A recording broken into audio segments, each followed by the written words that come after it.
South Africans, there is no world police that can arrest Vladimir Putin of Russia. Did I say Vladimir Putin of Russia for committing international crimes?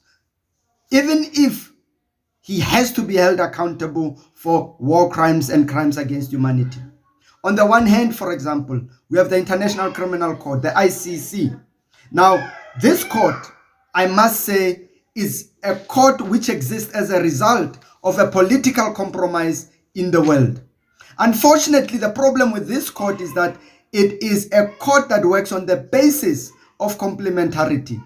In other words, it is not a court of first instance. It is a court that kicks in, or where it gets jurisdiction when the country itself refuses to prosecute or is unable to prosecute because, for example, it lacks capacity to.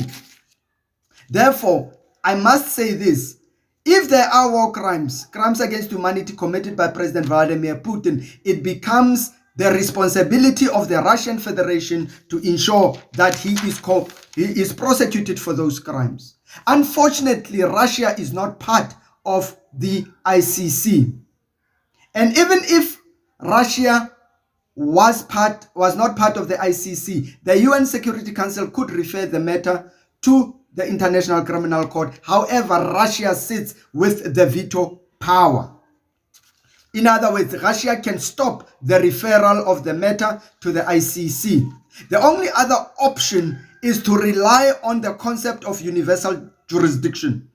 This means that we look at, for example, crimes that affect the international community where all countries in the world have jurisdiction. In other words, the countries can investigate, arrest, prosecute, and even if those crimes were not committed in their country. Now the question is, which country has the balls to go and arrest President Vladimir Putin of Russia? The answer is simple, no. And one thing is clear is that it will be very difficult for the world to get President Vladimir Putin to answer for his crimes if there are any. And if, for example, another problem that we have is the problem of immunity of heads of state. But this is an issue I will deal with at another point that complicates it. The truth is this: the international system is much weaker than the domestic system, and we must not try to romanticize this. We must accept that only political solution can solve this thing. We need the leaders of the world to sit on the table and negotiate a solution.